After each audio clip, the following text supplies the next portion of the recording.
Eu acho que ele é dependente emocional. Também acho. Pessoas com TDAH. Muito bem, estamos no ar. Bem-vindo ao seu, ao meu, ao nosso Hiperfocando, local onde um TDAH e um TEA com TDAH se encontram para falar das coisas que vivem e das coisas que você também tem, mas não admite. Hoje, estamos aqui entrando um após o outro para falar da teoria da mente. Daqui a pouco, Nessa Lucena, minha parceira, vai chegar. Você vai chegando, vai dando boa tarde. E para quem ainda não sabe, estamos com horário diferenciado. Estamos iniciando a 1h10, 13 horas e 10 minutos. Por quê? Porque eu vivo atrasado, a Lenissa também, porque somos perfeitamente neuroadversos. E aí, tudo acontece. Então, você vai chegando, vai dando boa tarde. A Miri já está aí. Não sei se a Mara ainda está. A Mara chegou cedo, a Mara talvez não soubesse. Mara, se você estiver por aí, dá um oi. Se você está entrando pela primeira vez, se identifica, dá um oizinho aí, um belezinha. Para quem não me conhece, meu nome é Roberto Mendes, conhecido como Dr. Beto. E sou uma pessoa dentro do espectro autista, com TDAH, TOC, transtorno, né, da questão sensorial e outras coisas assim que me fogem às vezes à cabeça. Sou neuropsicólogo, neurocientista, atuando nas avaliações de crianças e adultos com o objetivo de direcionamento, avaliação para diagnóstico e direcionamento dos tratamentos quando há o perfil de um transtorno específico. Estou aí a cada dia crescendo com a equipe, e uma dessas pessoas que está junto comigo é a Lenissa, que tem a Academia das Emoções, da Emoção, onde ela treina você, que é uma pessoa dentro do TDAH, uma pessoa TDAH, a parar de procrastinar em 4 semanas. Beleza?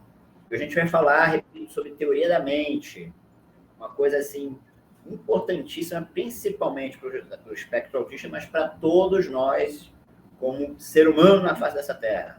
E aí está minha queridíssima estudante de psicologia, Lenissa Lucena. Cheguei chegando, tudo bem? Boa tarde a todos, sejam bem-vindos ao nosso encontro.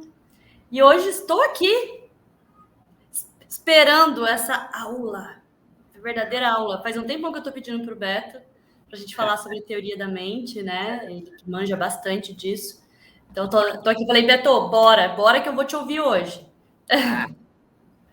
Mas é isso aí, eu estava falando com o pessoal que a gente vai falar sobre a teoria da mente, que ela é importantíssima, né?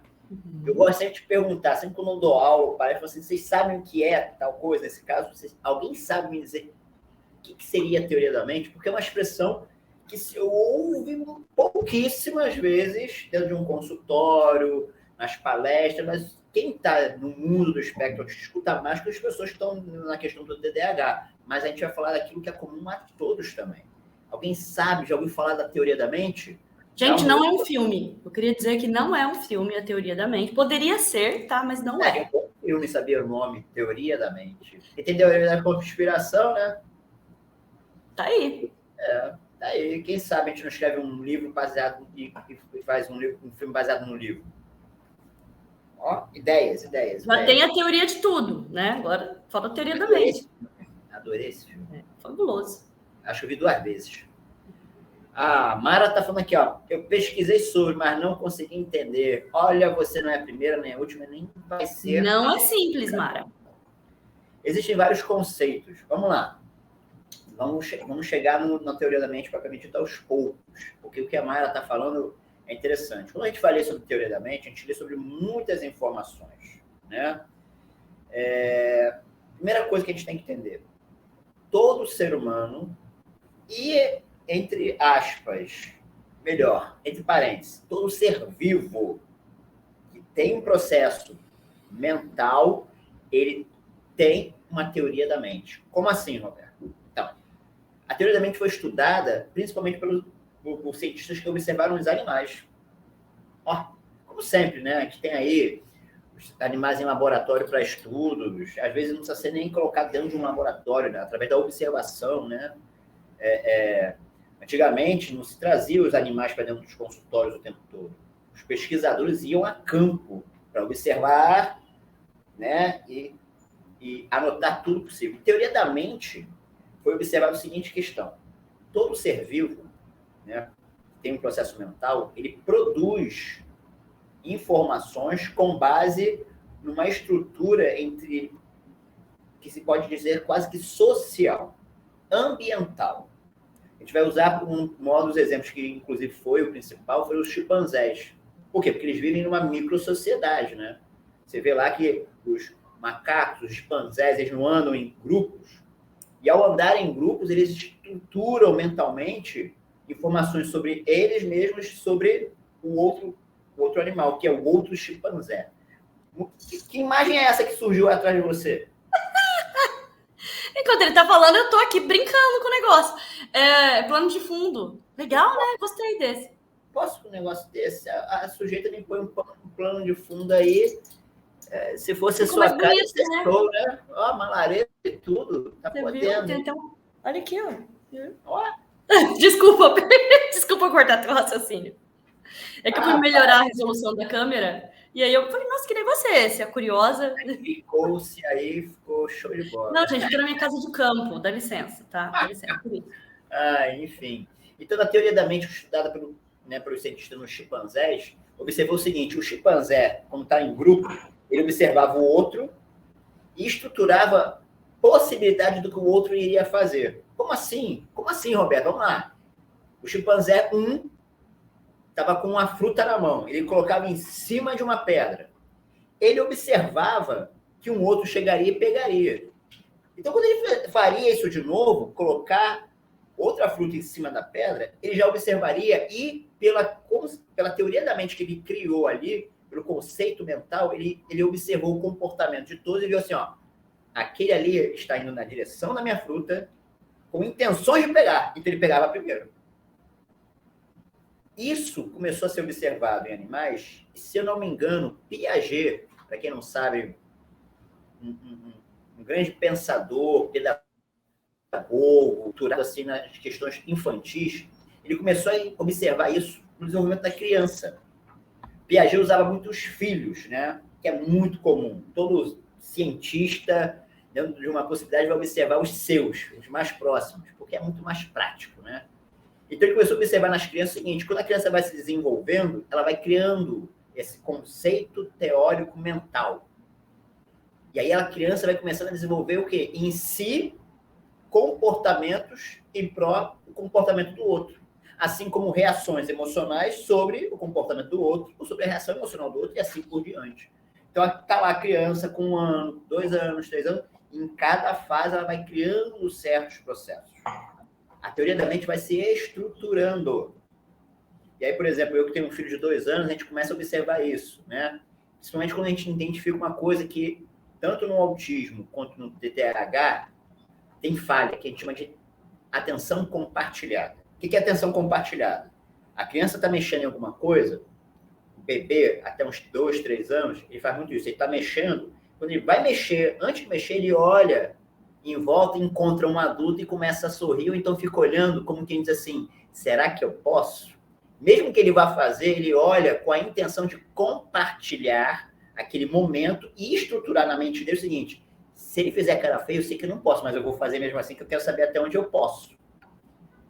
Né? Porque a criança tem essa coisa, você fala assim, não, a criança vai sorrindo, você já era, me lascou, vai correr com aquilo na mão.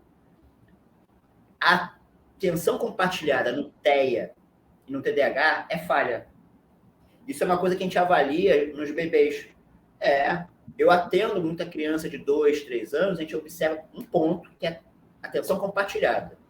Quando não está dentro do espectro, ela pode estar encaixada na possibilidade de um TDAH. Por quê? Porque TDAH só com 7 anos pode chegar-se a esse diagnóstico, por causa da maturidade neurológica. Então, se a criança tem uma falha na atenção compartilhada, ela não observa o outro.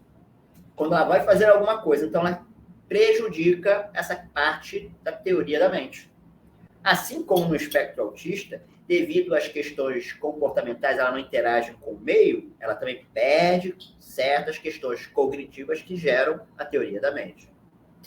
Em relação ao TDAH, só para ficar mais claro aqui, atenção compartilhada, eu olho para o ambiente, eu olho para o meu espelhamento ali, vejo, leio, faço a leitura, então eu regulo o meu comportamento. Beto? É isso? É isso mesmo? É isso. Tá. Na criança, a criança, ela não olha, no TDAH, no caso, na criança TDAH, pelo fato dela ter esse aspecto de desatenção, foco, e mente acelerada, o que seja, tô aqui jogando uma hipótese para você me ajudar a esclarecer, tá? Perfeito. Ela não consegue dar atenção para tantos pontos. Então, ou ela se relaciona com aquele objeto, com a atenção, e somente depois ela percebe, nossa, tinha alguém me olhando. Isso. Entendi. Geralmente, crianças com TDAH, ou que vão, né, a gente vai ver isso lá com 7 anos, mas com 2, 3 anos, a desatenção dela, quando é muito aquém, a gente vai levar mais para o espectro autista. Por quê, Roberto? Porque geralmente a criança que vai ser diagnosticada com TDAH, ela tem uma questão hiperativa e ela perde a informação porque presta atenção em tudo, mesmo no outro. Dificilmente você vai ver uma criança desatenta, que não seja do espectro, que seja TDAH. É raro. Você vê muito isso em adolescente, aquele adolescente assim, ó, mais lento, aquele TDAH bem desatento, né? Mas a criança não. Por quê? Criança é movimento. Quando a criança está aquém nessa questão de movimento, tem outros conjuntos cognitivos sendo prejudicados. Então, é mais uma tendência para o TEA. Mas o que a Lenissa falou é importante, porque vocês têm que perceber o seguinte, ela vai deixar de notar a informação principal e perder as características comportamentais e até emocionais que o adulto, que é o espelho, vai dar. E aí vai ter uma falha na teoria da mente. É porque ela entra no hiperfoco. Ela está com hiperfoco naquilo que ela quer realizar. Deixa eu tirar esse fundo aqui que tá me irritando. Ela quer realizar... Gente, brincadeiras à parte, acabou a brincadeira, gente, sem planos virtuais. Foco. Tirei. Não sabe nem tirar, ó. Não sei nem tirar, gente. Aqui a minha atenção não tá descompartilhada. Voltei a ser eu, Eva! Então vamos lá. Hiperfoco. Então eu tô curiosa. O que é isso aqui? Que brinquedo é esse? Tipo, eu quero fazer uma arte. Todo aquele foco, hiperfoco, então a criança já tem hiperfoco, né, Beto? Sim. A criança, eu não digo um hiperfoco, né? Porque a criança, como ela é constantemente não, ela é movimento constante, a criança vai mudando o seu foco. Quando ela tem hiperfoco... Sim, mas o hiperfoco é assim, eu só estou interessada nisso. Naquele momento, eu estou super interessada nisso. Lógico que se chamar uma atenção ali, eu vou olhar para o lado. Mas naquele momento que eu estou me relacionando com aquilo, que eu estou curiosa, eu quero descobrir algo, eu quero descobrir como que funciona tal coisa, que é da criança, não é do TDAH, é da criança. Perfeito? Qualquer criança vai ter isso. Mas aqui é interessante a gente evitar a expressão hiperfoco, porque a gente já vai gerar no outro seguinte, a criança está muito, muito compenetrada, deve ser alguma coisa. Mas o que a Larissa está falando é o seguinte, gente, quando a criança está interessada, hoje em dia, o que mais se ouve, inclusive... É curiosidade, né? Televisão, computador, celular, a criança fica hiperfocada, a gente sabe disso. Mas quando a gente usa a expressão hiperfocada, a gente tem que ter esse cuidado, porque as pessoas hoje... Não vamos misturar as coisas. Mas eu entendi o que você quis falar. Não, a criança está ali, pá. Mas a atenção compartilhada, ela é neurologicamente, naturalmente presente, a não ser que tenha um transtorno. Então, no bebê, vamos falar a expressão bebê, no bebê de 2 anos, essa criança vai estar acelerada. Então, você vê aquela criança que faz 1000 coisas ao mesmo tempo, mas não presta atenção em nada, não completa a brincadeira, não presta atenção no adulto, o adulto está falando, ele está ali. Ele pode até falar, mas está fazendo várias coisas. Então, você vê que há uma desatenção no ponto-chave. E aí ela vai perder informações. Levem isso para o coração e para a mente. A teoria da mente, propriamente falando, ela é uma construção cognitiva. Então, tem várias informações que vão se alinhando e construindo esse perfil. E quando a gente fala de teoria da mente, a gente fala o seguinte, a pessoa está observando o outro, está estudando o comportamento do outro, as reações do outro, e se percebendo nisso também. E percebendo as mesmas reações em si. Lembra que a gente falou um tempo atrás sobre o neurônio espelho? O neurônio espelho ele é ativo ele vai fazer com que ao olhar para o outro eu aprenda, que o meu cérebro vai ficar estimulado no mesmo perfil do que o outro. Se o outro coça a cabeça, o meu cérebro vai estimular aquela região de coçar a cabeça igualzinho, no mesmo movimento, embora eu não esteja coçando, mas sinta aquela vontadezinha chata de coçar.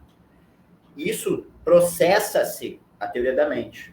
Aí quando a gente fala de um TEA, de um TDAH, aí a coisa muda. A primeira questão foi realmente pontuada para dentro do espectro autista. Por quê? O espectro autista ele tem um perfil de falha na teoria da mente muito presente. Muito presente. Primeiro que ele não percebe no âmbito social o ambiente e as pessoas. Por não fazer isso desde a infância, ele começa a não se auto-perceber. E a gente já falou de auto-percepção aqui. Então ele não reconhece emoções, ele não reconhece as suas próprias reações, ele não identifica o seu comportamento e não vai identificar nada no outro. E aí fica aquela pessoa aquém do que as pessoas dizem, está fora da realidade. Não, ele não leu os parâmetros, não criou a teoria da mente comum a todos. Ele criou uma própria teoria da mente. Tanto que alguns... É muito interessante a gente observar isso. Quem trabalha com crianças, como eu trabalhei e ainda trabalho, né? Eu trabalho muito mais em clínicas, atendendo crianças, né? Dentro do espectro com TDAH, e você vê que elas se conectam muito mais rápidas entre elas do que com os adultos e as crianças ditas típicas. Porque a teoria da mente que elas processam é igual. Então você vai ver que a criança ela vai gritar no mesmo estilo que a outra, ela vai interagir, ela vai identificar até no outro a angústia que ela mesma sente. Por quê? Porque ela identificou o porquê e o outro que está de fora não sabe o que está acontecendo. Que é a maneira de perceber a realidade, de se relacionar com a realidade de uma forma peculiar. Perfeito. Por que Lenissa Lucena consegue observar no TDAH o sofrimento dele? Porque é uma perfeita TDAH. Teoria da mente processada. Então, ela identificou. Só que aí há um reconhecimento primeiro. Principalmente quando somos adultos. A gente reconhece. Então, eu sou assim. Isso está fora do padrão dito comum, né? Aí eu começo a observar o outro assim, aquele é uma pessoa comum e essa pessoa parece comigo. E aí você chega assim, está acontecendo isso, a pessoa, mas você sabe, passei pelas mesmas coisas. Todo mundo faz isso. Por isso que vocês, ditos neurotípicos, pessoas comuns, identificam no outro, rapaz, eu sei que você está passando, menina, eu sei que você está passando, já passei por isso, teoria da mente. Você está estruturando pelo comportamento da outra, está cabisbaixa. Olha o que a Ramília escreveu aqui, ó. Vê se faz sentido. Vamos lá. Então, Ramília, eu aprendi com uma professora, vou chamar ela de professora e pedagoga, vou dar o nome dela, chama-se Lenissa Lucena, que a empatia ela é uma coisa muito profunda. Eu descobri que eu não tenho empatia através da Lenissa. Quando eu falei para ela que eu sou empático, ela, Roberto, isso não é empatia, não. Você percebeu, identificou, falou, e é isso. Acabou para você. Eu falei assim, isso não é empatia? Empatia tem profundidade. A teoria da mente ela é cognitiva e racional. A empatia ela vai ser produzida por uma criança, por um ser humano dito normal, vou usar essa expressão, a gente sabe que não é uma expressão técnica, mas eu vou falar assim, dita normal, típica, porque ela tem identificações emocionais também com aquele processo, identifica o processo emocional do outro. Então, aí sim. Mas empatia, uma pessoa que tem um processo mental normal, a teoria da mente, ela pode não ser empática. Isso também é comum. Ela pode se desconectar da questão emocional. Divide aqui com eles, Beto, o seu processo como palestrante, de ter empatia pela plateia, como que você mapeia, como que é o seu processo? Porque foi aí que você descobriu, principalmente, que a tua empatia, ela é por observação de muitos detalhes, né? O que acontece, gente? Porque a Alice está falando o seguinte, quando a gente conversou um tempo atrás, eu expliquei o seguinte, quando eu estou palestrando, dando aula, eu tenho necessidade de observar. A pior coisa que aconteceu para mim foi quando eu comecei a dar palestras e aulas por videochamada. E as pessoas geralmente não abrem o vídeo delas, né, a imagem delas. E quando eu estou, não importa quantitativo, eu já tive a oportunidade, né, de dar uma palestra aqui na Faculdade do Estado do Rio de Janeiro, conhecida UERJ, para mais de 400 pessoas. E tinha inscrito mais de 3 mil, mas não puderam entrar porque não tinha espaço. E eu sempre peço para ser o segundo ou terceiro palestrante, que eu preciso observar todo mundo. E eu começo a ler o comportamento de todo mundo para identificar a pessoa está animada, não está. Se eu observo no início, quando chega a minha parte, eu observo assim, tem gente já cansada, isso, eu consigo estruturar o meu comportamento baseado na deles para, trazer todo mundo para mim. Aí eu fui estudar PNL, é óbvio, para fazer esse tipo de coisa. Mas aí eu identificava que isso era empatia, porque eu sei que a pessoa está chateada, triste, cansada. Aí eu disse, não, Beto, peraí, vamos lá. Isso é uma cognição que você está usando. Não é questão emocional, não é uma conexão emocional, tipo, estou sentindo... E você carregar isso com você. Empatia é isso, você carrega um pouco disso com você. Né? Você sente fisiologicamente. Perfeito. Não... E aí eu descobri que eu não consigo fazer isso com ninguém. Olha que coisa terrível. Se eu me conecto naquele momento, por exemplo, isso acontece um pouco agora com meu filho. Eu tenho dificuldade de distanciamento com ele, né? Eu e ele. Tanto que eu não posso levar ele na escola. Fui proibido pela professora. Ele chora. Porque eu tenho agonia de largar e ele sente aos dois. Ele chora de um lado e eu fico segurando o choro do outro. Que legal. Quer dizer, que legal, né? Mas assim... Só que é muito extremo isso. Tanto que a professora percebeu e falou assim, paizinho, você não pode trazer, porque é difícil para os dois. Falei, né? Aí eu falei assim, aí eu comecei a analisar, será que isso é empatia? Não, porque uma vez que eu viro as costas e sei que ele está seguro, a empatia, isso tinha que me acompanhar. Né? Os estudiosos das emoções vão dizer assim, não, isso tinha que te acompanhar, tinha que meio que te preocupar, tinha que meio que te afetar, como a Vanessa falou, fisiológica, biologicamente, empatia. Agora, na questão da teoria da mente, essa empatia ela vai ser introduzida de uma forma orgânica. Não se você for um TEA e um TDAH. Porque o TDAH ele pode também não se conectar empaticamente. Tem muito TEA e TDAH que tem, sim, empatia cognitiva. Eu entendo, porque eu passei por isso. Eu estruturei, eu tenho uma fala muito comum. Acho que é até um vício de linguagem. Eu falo assim, imagino. A pessoa, como assim imagina? Não, eu estou imaginando você fazendo isso. Não, você consegue entender, você consegue avaliar, você consegue perceber. Você só não precisa sentir, como é o caso dos empáticos, para poder entender. Mas você sabe avaliar, tipo, até no teu processo terapêutico aí, né, clínico, você avalia, você entende, você imagina, mas você não vivencia junto com a pessoa. Exatamente. O que é muito comum, um grupo de autistas adultos uma vez fez uma videochamada e fez uma live, eu só assisti, né? E um deles falou o seguinte, que a psicóloga dele falou o seguinte, vocês não têm os arquivos emocionais, só tem os arquivos comportamentais. E aí, quando vocês se conectam ao sofrimento do outro, não é pela emoção de ter passado por aquilo e achar... É porque você sentiu a dor, você calcula. Rapaz, doeu mesmo, né? Eu sei porque eu passei por isso. Você abre um arquivo. A gente vai criando. E quando a gente tem essa consciência, a gente vai aumentando esse arquivo comportamental. Esse arquivo, ele é interessantíssimo, que ele, se for bem analisado, ele processa a teoria da mente. Mas é comportamental, é cognitivo, puro cognitivo. A emoção, ela tem uma característica muito específica. Para a empatia cognitiva se tornar empatia emocional, eu vou usar essa expressão também, que eu não sei se ela existe, ela teria que ter uma profundidade, uma sensibilidade que, de repente, no TEA não vai ter, quando o TEA é excessivo, exacerbado, e no TDAH tem, e é exacerbado quando ele não conseguir medir. E é por isso que muitos... Vamos falar da teoria da mente no TDAH? Sim. Muitos TDAHs, eu diria que a maioria esmagadora mesmo, não consegue dizer não, dar limites. Por quê? É uma questão de baixa autoestima, óbvio, tem toda essa questão aí do processo, né? Existe uma questão de dependência emocional, tem a necessidade de aceitação, ok, mas tem aquela questão de se colocar no lugar do outro, ele precisa mais do que eu, sabe assim? Ele,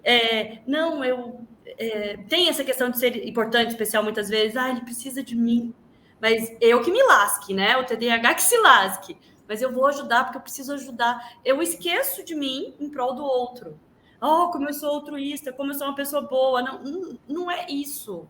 não é somente uma questão de, eu sou boa, eu quero ser aceito. Tem um processo onde a pessoa, ela não se percebe. Ela não é a prioridade. Tanto que, no primeiro pilar de tratamento que eu faço na Academia da Emoção, seja egoísta. Que aprenda a ser sua prioridade. Gente, mas eu não sei. Como faz isso? É um sofrimento. E assim, mas ser egoísta é ruim. Eu falo desse jeito, seja egoísta, porque a pessoa não vai conseguir ser egoísta. O TDAH não consegue ser egoísta, de verdade. Assim, tem que treinar para conseguir, entendeu? Mas aprender a ser prioridade tem a ver, eu me enxergo como um indivíduo. Porque tem, como o Paulo, falando meu filho, meu Deus do céu. O Beto está dizendo, dentro da construção da teoria da mente de um neuroatípico, no caso do TDAH, que ele tem, por exemplo, ali essa questão da atenção compartilhada e no processo de espelhamento, de aprendizado, ele vai se desenvolvendo de maneira fragmentada. E vários processos é fragmentado. Então, tem lacunas no desenvolvimento desse indivíduo. Então, ele não tem claramente a percepção disso. Então, ele vai criando uma realidade baseado nesses pedaços atencionais ou de construção de percepção de realidade. Mas, assim, a minha percepção de realidade é A, de Beto também tem TDAH e B, Leilani também tem TDAH e C, Ramiro, mas como que a gente se identifica dentro da nossa teoria da mente neuroatípica? Se o meu fracionamento é diferente do Beto, da Leilani, da Ramile, a gente sempre vai ter, isso não é uma regra, estou jogando uma teoria, na verdade, aqui, né? Para o Beto me ajudar a decifrar. Como a nossa maneira de enxergar o mundo, de se relacionar com o mundo, é uma maneira não convencional, neuroatípica, a gente consegue, por exemplo, pessoas neurotípicas têm dificuldade de compreender a maneira que nós descrevemos o mundo. É sério que você sofre com isso? Isso é um problema para você? Mas, gente, é só se concentrar, né? Mas é só se organizar.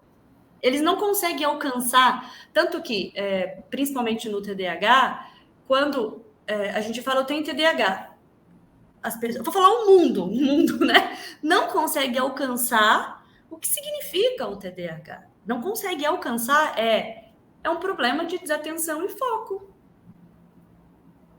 Acabou.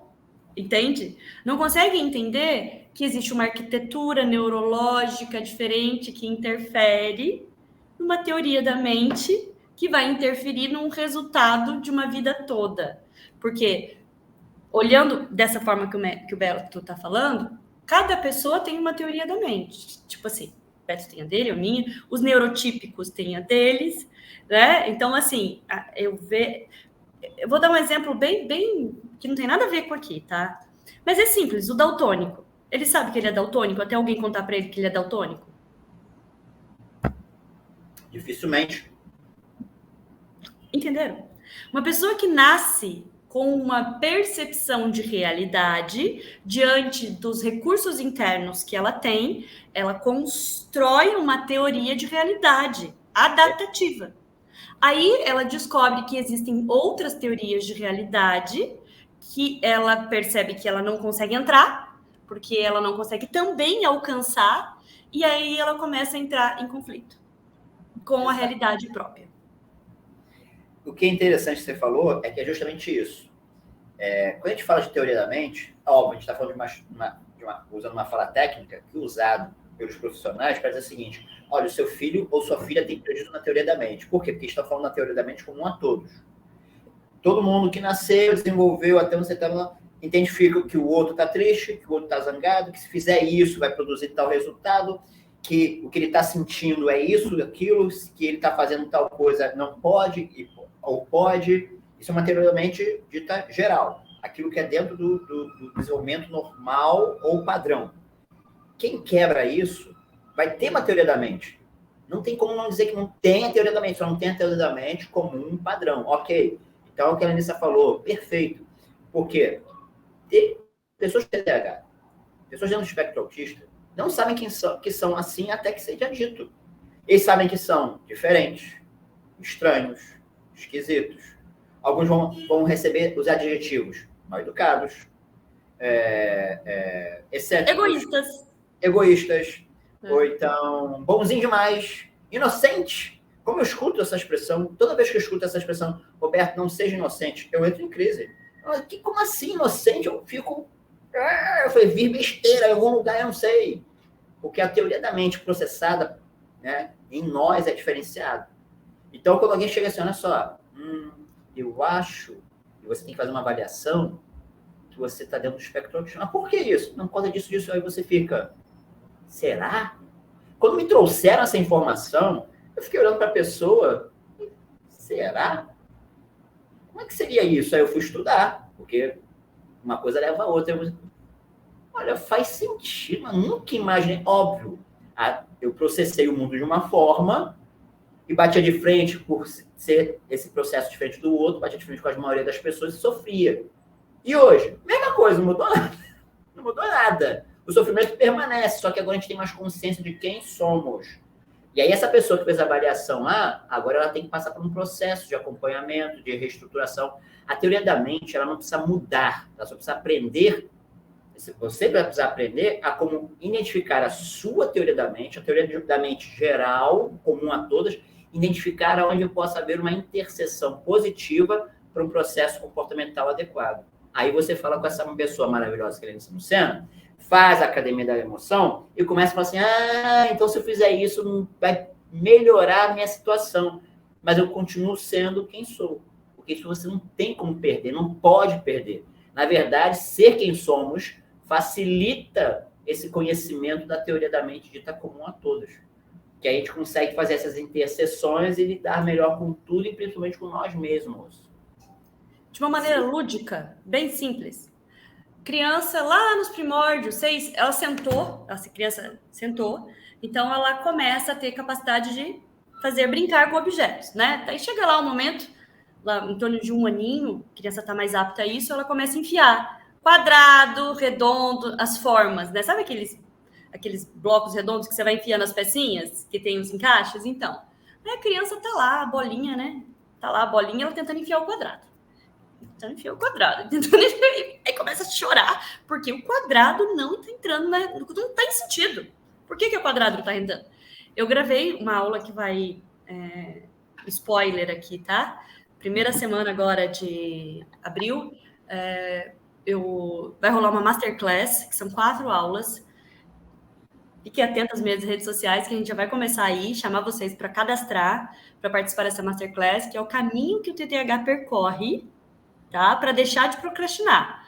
Então, são todos esses estágios que eu estou dividindo um pouquinho da minha jornada, que eu desenvolvi, aprendi, vivi, para chegar, né, até deixar de procrastinar. Então, olha só, em uma das aulas eu falo exatamente isso, que é, quando você... tudo bem, você descobriu que você está lá tentando enfiar o quadrado na bola, num círculo. Não vai entrar. A questão é que o TDAH que quer tentar fazer as coisas igual, o neurotípico, igual uma outra pessoa que não tem essa mesma teoria da mente que ele, é a mesma coisa desse bebezinho que tenta enfiar o quadrado no círculo e não encaixa. Senta e chora. É exaustivo, é cansativo. E aí vai tentar de novo, e tenta de novo. Não, você simplesmente tem que aprender a fazer de um jeito que funcione para você. Beto, a sua imagem ficou bem ruim, você tá ouvindo? Eu não sei se você está falando aqui, eu acho que eu estou falando aqui na internet. Tá, mas você escutou o que eu disse? Não, eu chutei tudo, estou te acompanhando uma boa. Uhum. É isso, não é, Beto? Não, é exatamente isso. Existe uma figurinha, uma chartezinha, que eu há muito tempo acompanhando e repostava, que é uma peça de quebra-cabeça, que mostra a peça de quebra-cabeça bebê, jovem, formando na faculdade, tentando se encaixar no mundo. Ele não consegue, em determinado momento, ele olha um grupo encaixado de peças, e ele olha e o que ele faz? Ele pega uma faca e corta uma parte dele para fazer um encaixe. Ele encaixa, e você vê o sofrimento dele, mas ao mesmo tempo que ele está sofrendo, ele está sorrindo, que é a tentativa de se encaixar onde não cabemos. A teoria da mente de cada um.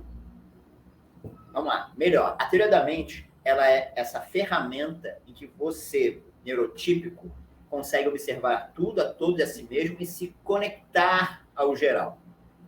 Nós, neuroatípicos, temos esse sofrimento constante porque somos peça fora do encaixe, batendo.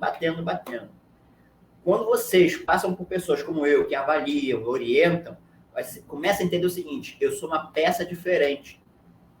Eu não tenho que me automutilar emocionalmente, psicologicamente, criar uma teoria da mente forçada para encaixar ali. O que você vai fazer é o seguinte: é um treinamento, que nem faz com a Lenissa, orientações que faz comigo. Primeiro você descobre que peça que é você coberto, né? Exato. Esse é o seu diagnóstico. Primeiro você tem que saber que peça eu sou. Eu sou uma peça que tem um encaixe redondo e não abertura para o encaixe. Tem aquela peça que é assim, aí encaixa. E tem uma que é assim e encaixam nela. Uhum. Vamos dizer que todo mundo é assim e as coisas encaixam. Você é o contrário. E o que você vai fazer? Você vai se mutilar de alguma forma para ser a peça que recebe? Não. Você vai justamente identificar que você pode fazer parte, mas não precisa estar encaixado perfeitamente, ou nem encaixado propriamente dito. Né? Eu tenho desenvolvido o meu trabalho de uma forma muito mais peculiar por causa disso. Até hoje eu tenho esse sofrimento, vou compartilhar aqui com vocês. Eu costumo dizer às pessoas que trabalham comigo, assim, cara, tira isso da cabeça. Eu falo assim, não é que ele não queira tirar, é porque eu tenho esse sofrimento, que é, eu não me considero um bom neuropsicólogo. A pessoa, por que? Tá maluco? Um monte de avaliação, né? Eu tive a satisfação recentemente de uma paciente receber o diagnóstico através de uma avaliação comigo. O médico duvidou dela, ela foi fazer um exame genético, ela pagou para fazer e deu alta porcentagem de espectro baseado no meu diagnóstico. E o médico olhou, não importa, ainda não é isso. Ela, não, esse homem é maluco. Eu falei assim, então muda de médico. Aí, quer dizer, mesmo assim eu chego para as pessoas e falo assim, não sou bom. Por que você não? Eu não consigo calcular os testes, eu não consigo ver as tabelas. Como é que você faz a avaliação, então, Roberto? Eu faço e hoje desenvolvi uma parceria com uma sócia e com uma equipe que leem o resultado e fala assim, o que você falou está certo, está aqui a tua prova. Porque eu falo para eles, é isso, eu preciso do teste, só que aí eu aplico o teste, pessoal, agora está aqui, o resultado matemático que você não consegue. Aí eu descobri o seguinte, gente, eu encaixo diferente, ou às vezes não encaixo, mas eu funciono, é exatamente isso. A sua teoria da mente é a sua teoria da mente. Você é neuroatípico, a sua teoria da mente te leva para outro lugar, mas você vai aprender através das técnicas, através de uma boa psicoeducação, a como ir aonde você precisa, ter o resultado que você precisa e necessita e voltar para de onde você é.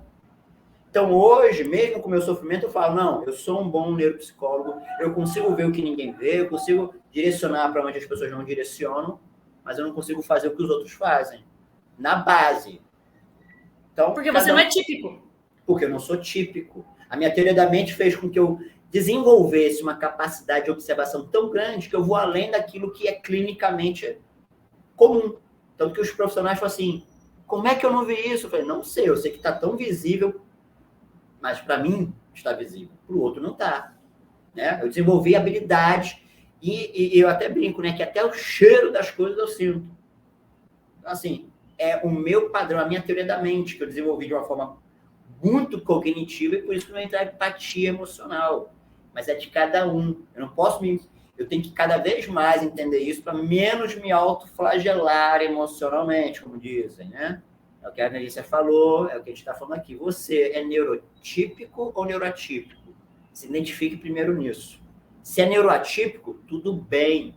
Mas eu não penso igual, eu não consigo ler o outro. Mas você pode aprender de uma certa forma para desenvolver certos comportamentos para lidar melhor com a situação. Mas você vai continuar sendo neuroatípico. Ninguém deixa de ser neuroatípico, gente. Desculpa dizer isso para você. Não deixa. Olha só, vou dar um exemplo para vocês entenderem. Eu atendi recentemente uma adolescente. Adolescente assim, né? Já entrando em 19 anos, 18 anos. Para mim, adolescente ainda. Acho que é adulto. Vou te contar um segredo. Até 25 anos é considerado adolescente. Adolescente, tá? Porque não é o meu caso, porque eu tenho 25, né, Beto? Você tem 25 também, né? Sim. Só que não. Mas vamos lá. ela chegou aqui com sintomas de TDAH. O Beto congelou uma cara engraçada. Ela chegou aqui com sintomas de TDAH e eu fiz algumas perguntas para ela, falei, Aí o que eu faço? Eu aplico assim um inventário, alguns testes de inventário, que é para avaliar funções executivas e o teste básico SR18 que é o inventário para TDAH. Aí eu geralmente faço assim, o rastreio inicial, né?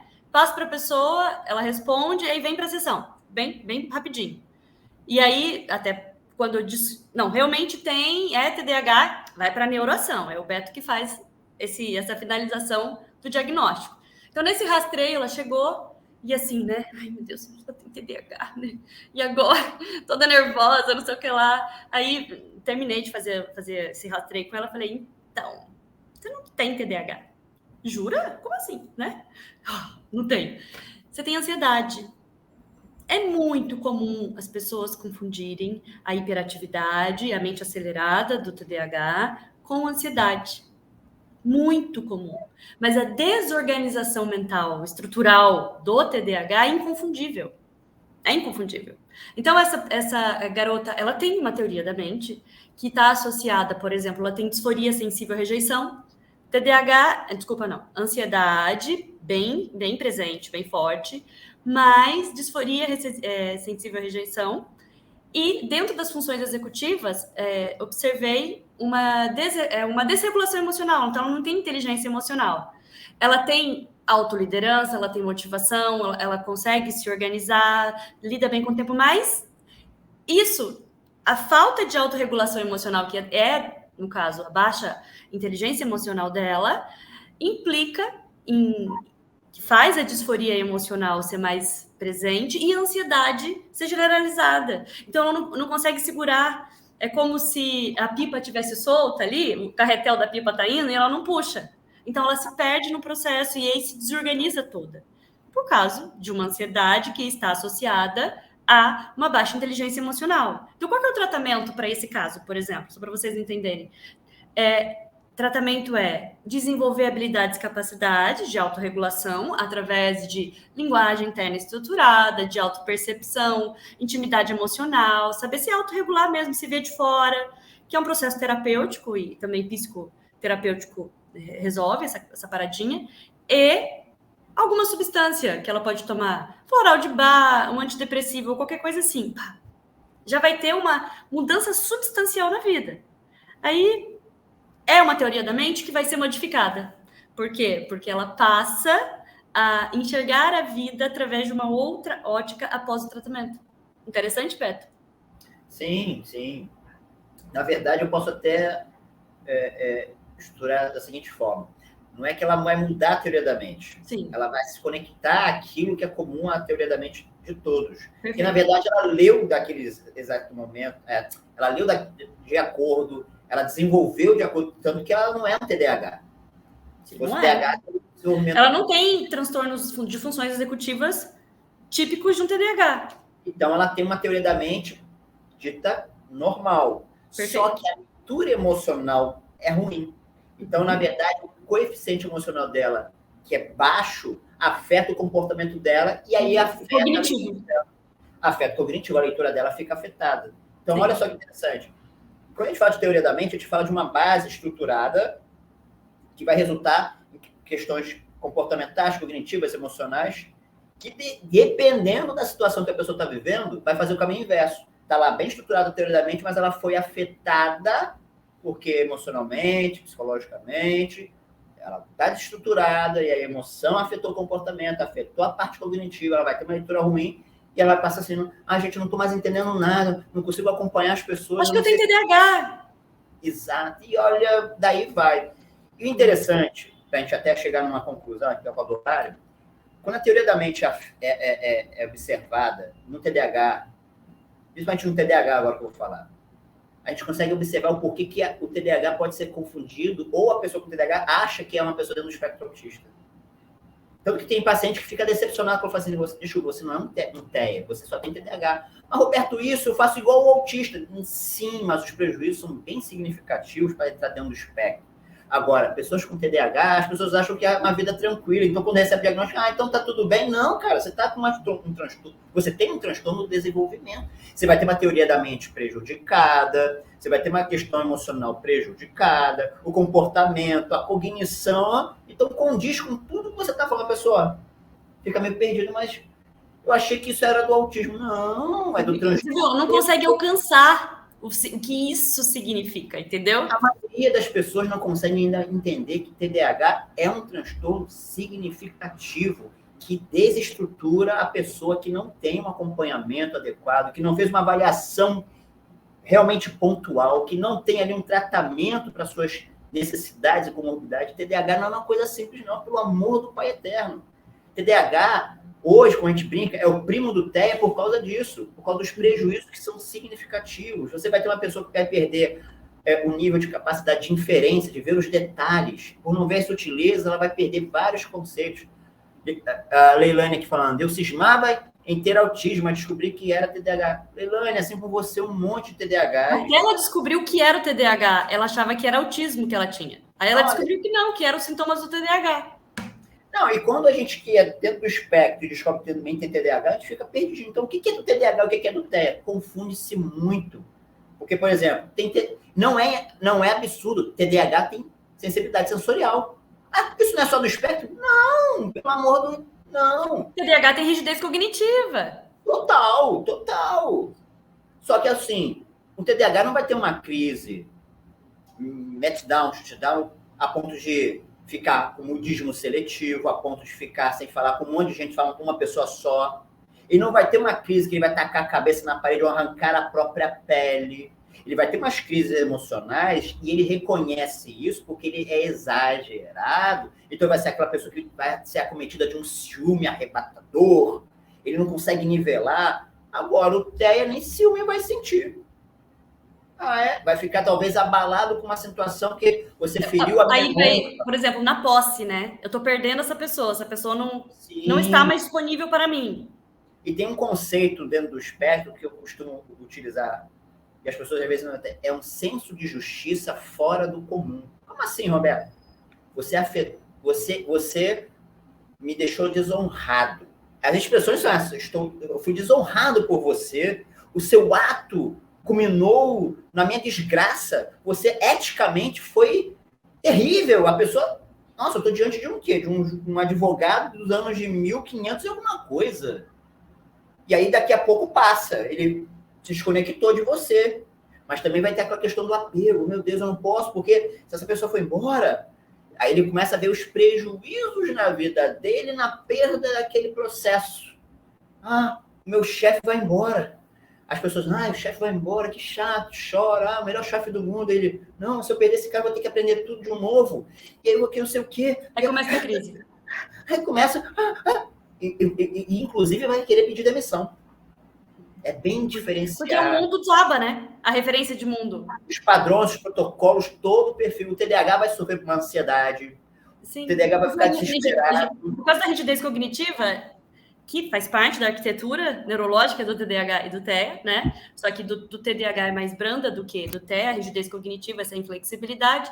A gente não gosta de mudança, a gente quer mudança, que está sob nosso controle. Mas a mudança que não está sob nosso controle, a gente não aceita.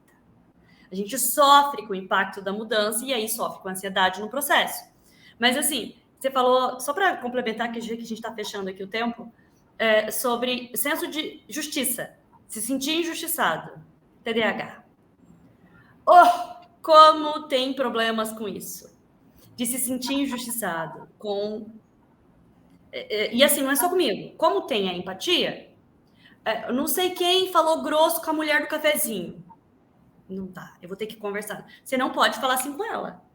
Porque eu tenho que ajudar os pobres e desfavorecidos, né? Então, eu compro, o TDAH, ele compra a briga de outros, porque se ele julga que aquilo é injusto, ele vai brigar pela pessoa. Ele pode não brigar por si mesmo, mas pelo outro ele briga. Aí entra o lance da empatia, entendeu? Perfeito. Olha a teoria da mente desenvolvida como é diferente. Pessoas do senso comum dizem assim, não vou nem me meter, não tem nada a ver comigo. Porque eu leio que os outros também não fazem isso. TDAH vai levantar e vai fazer. Ele não vai ler que o ambiente diz assim, ó, fica quieto, fica... Não leu. Ele foi direto, rapo, e aí você lasca. Perfeito. Olha, esse tema, ele cabe muito mais espaço, né? Com certeza, a gente não vai ficar por aqui, a gente vai seguir trazendo a teoria da mente, porque a teoria da mente, gente, não é isso, é uma vida, é a sua lente com a vida. E eu amei a explicação hoje sobre a questão do encaixe, do quebra-cabeça, ter que se mutilar. É tão profundo isso e é tão realista, que quanto antes você que está assistindo entender isso, menos você vai sofrer. Inclusive, não tem problema nenhum você entender isso e decidir se desencaixar para você se restaurar, ser do jeito que você era e procurar uma outra forma de você se encaixar em outra realidade. Que, por exemplo, a rede de apoio da Academia da Emoção. Ali as pessoas se encaixam, porque elas se entendem, elas não se julgam, elas se acolhem. Afinal, a teoria da mente é muito semelhante.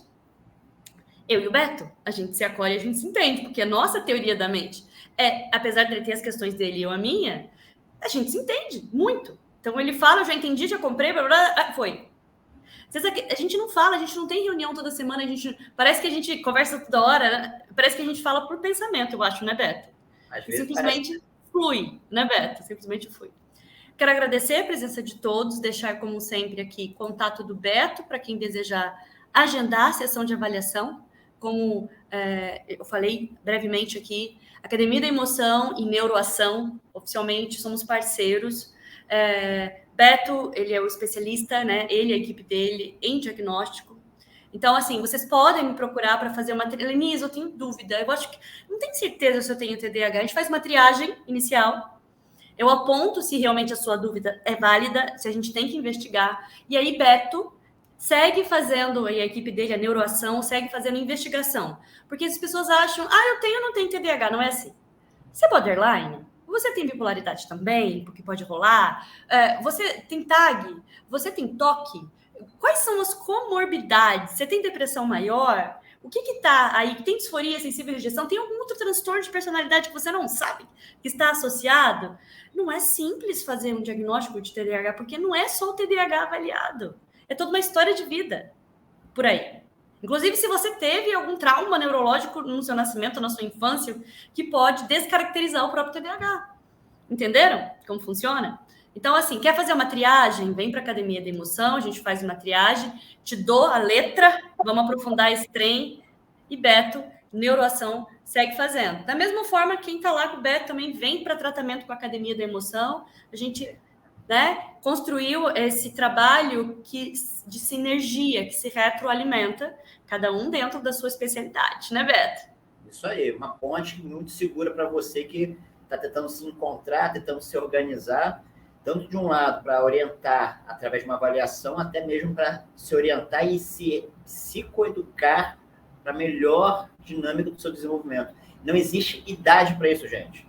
Não é criança que só faz tratamento para TEA e TDAH para poder desenvolver melhor. Nós, adultos, precisamos manter esse processo de desenvolvimento positivo. Então, tá aí, ó. Neuroação, a empresa que trabalha trazendo para você uma boa avaliação em conexão com a Academia da Emoção para manter essa dinâmica de desenvolvimento positivo. É isso. Isso aí, gente. Para um mundo melhor, todos contribuindo. Fechou? A gente se vê na próxima quinta-feira. Fique atento às minhas redes sociais, que tem novidades sobre essa Masterclass que vai rolar, tá bom? Se você ainda não me segue no Instagram, vai lá, Lenisa Lucena, meu Instagram. E a gente se vê. Gratidão, Beto. Bom resto de semana e bom final de semana para você. Tchau a todos. Beijinho valeu. E gratidão a todos que participaram, ao vivo e que vão assistir depois. Tchau, tchau. Tchau.